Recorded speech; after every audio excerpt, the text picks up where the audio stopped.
Hi, hello mga ka-warriors. So today is magpunta kami ng playhouse. Nilabas ko nga po yung aking dalawang pamangkin para makapaglaro sila at makapag-banding. So Victory Mall po dito sa Balibago, Santa Rosa. Sa hindi po nakakaalam, meron po dito sa Victory Mall, sa ground floor lang po sa pinakadulo.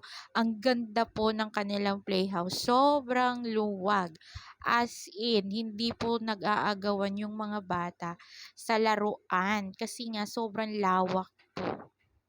Ayan nga po ang bunso at tuwang-tuwa. Oh, 'di ba?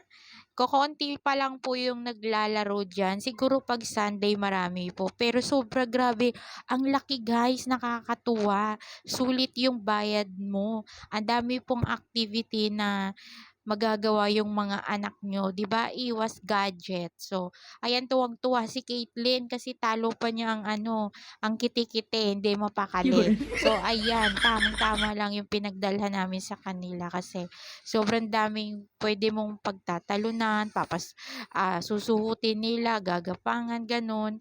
Grabe guys, ako nag-enjoy ako, ang ganda, 'di ba, feeling bata.